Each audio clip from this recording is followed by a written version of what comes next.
આપણી સાથે અત્યારે અંબાલાલ પટેલ જોડાયા છે। અંબાલાલ કાકા, ગુજરાતમાં વરસાદ કેટલો આવશે અને કયા કયા વિસ્તારમાં આવશે? હજુ આગામી લગભગ 5 થી 6 કલાકમાં રાજ્યના ઘણા ભાગમાં વરસાદ આવવાની શક્યતા રહેશે, જેમાં આગામી 24 કલાકમાં લગભગ મધ્ય ગુજરાતના ભાગો, આણંદના ભાગો, તેમજ વડોદરાના ભાગો, મહીસાગરના ભાગો, દાહોદના ભાગો, પંચમહાલના ભાગોમાં ભારે વરસાદથી અતિભારે વરસાદ થવાની શક્યતા છે। આગામી 5 થી 6 કલાકમાં ઘણા ભાગોમાં ભારે વરસાદ થવાની શક્યતા છે। આ ઉપરાંત દક્ષિણ ગુજરાતના ભાગોમાં ભારે વરસાદ થવાની શક્યતા છે અને ઉત્તર ગુજરાતના ઘણા ભાગોમાં ભારે વરસાદ થઈ શકવાની શક્યતા છે। લગભગ પાટણ સમિત હાજરીના ભાગમાં વરસાદ થવાની શક્યતા છે અને સાબરકાંઠાના ભાગોમાં વરસાદ થવાની શક્યતા છે, તેમજ અરવલ્લીના ભાગોમાં વરસાદ થવાની શક્યતા છે।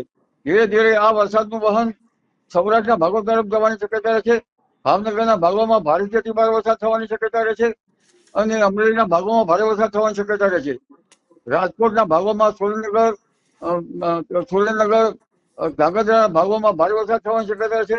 રાજકોટના ભાગોમાં વરસાદ થવાની શક્યતા છે, ત્યાં હળવો ભારે વરસાદ થવાની શક્યતા છે। કચ્છના ભાગોમાં પણ હળવો વરસાદ થવાની શક્યતા છે। જામનગરના ભાગોમાં પણ હળવા ભારે વરસાદ ઝાપટા પડવાની શક્યતા છે।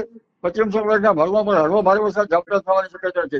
એટલે ભારેથી ભારે વરસાદ મધ્ય ગુજરાતના ભાગોમાં, અમદાવાદના ભાગોમાં અને કંઈક ભારે વરસાદ ગાંધીનગરના ભાગોમાં, તેમજ દક્ષિણ ગુજરાતના ભાગોમાં, તેમજ ભરૂચ, તાપી, નર્મદાના ભાગોમાં ભારેથી અતિ ભારે વરસાદ થવાની શક્યતા છે। એટલે આગામી 6 કલાક હજુ પણ ભારે વરસાદના અને આગામી 24 કલાક તો ઘણા ભાગોમાં, અમદાવાદ સહિત ઘણા ભાગોમાં ભારેથી અતિ ભારે વરસાદના રહેશે। જય ગોપીબેન।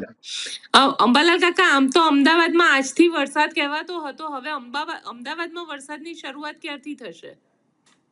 અમદાવાદમાં લગભગ આજ રાતથી વરસાદની શરૂઆત થવાની શક્યતા રહેશે અને આવતીકાલથી વરસાદનું પ્રમાણ ઘણું વધવાની શક્યતા છે।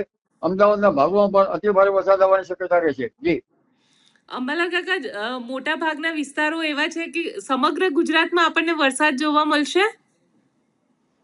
લગભગ મોટા ભાગના ભાગોમાં આગામી 48 કલાકમાં વરસાદ જોવા મળશે।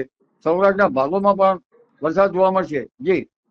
અને આ વરસાદ કેવો વરસાદ હશે? સાંબેલાધાર હશે કે કેવો વરસાદ હશે? ઘણા આ વરસાદ આવે અને રહી જાય, વીજળીના કડાકા ભડાકા સાથે થવાની શક્યતા છે, પણ એક કલાકમાં લગભગ ઘણા ભાગોમાં તો 15 mm જેવો વરસાદ થઈ શકવાની શક્યતા રહે અને 3 કલાકમાં તો ઘણી વખત